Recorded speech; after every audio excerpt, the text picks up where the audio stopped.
Mayong hapon, alay ng Butuan on News Update sa Butuan City Public Information Office. Nagpagawa sa official statement ang DPWH Butuan City District Engineering Office Inspectorate Team sa pagdumala ni District Engineer Jose Cesar Radaza o Assistant District Engineer Ervin Salang may tungod na sa status sa Magsaysay Bridge. Migawa sa inisyal ng investigasyon nga luwas agihan sa tanang commuters ang tulay. Kinihuman na kasi natin sa makusog nga linog ang dakbayan sa Butuan Sabado sa gabi. Gipahibalo usab sa nasangpit nga ahensya nga isumite nila ang comprehensive report sa Bureau of Design tungod mao kini ang responsable sa disenyo sa tulay. Gipaniguro sab sa DPWH BCDEO nga magpadayon sa pagmonitor sa Magsaysay Viaduct sa dugang assessment alang sa seguridad sa tanang motorista.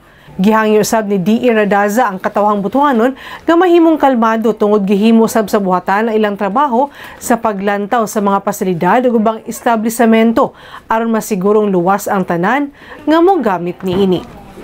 Kay namay nang gawas yun nga mga posting sa Facebook with regard sa katong purportedly ay mga cracks daw sa giingon nila. So sa karon ongoing pa ang atong investigation, especially sa kaning Magsaysay Bridge. Wala tayo ngay kabalaka, kalmado lang kita, kanulay lang gyapon magampo, safe tatanan. Sa laing balita, padayon nakasinati ang dakbayan sa Butuan sa mga aftershocks kagahapon. Human ang pag-igo sa makusog nga linog adlawng Sabado, asa ang epicenter anaa sa Hinatuan, Surigao del Sur. Kagahapon nagpahigayon og press conference ang City Disaster Risk Reduction and Management Office ilang conference room may tungod na sa sitwasyon sa syudad sa Butuan. Human na sinati ang kusog nga linog.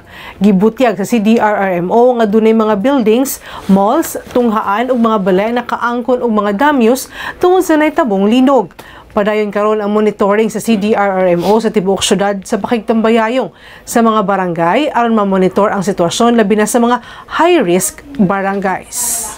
Ug makato mga updates ng adlaw alang sa mga updates, follow the like official Facebook page, TikTok, Instagram o Twitter account o subscribe sa YouTube channel sa Butuan City Public Information Office.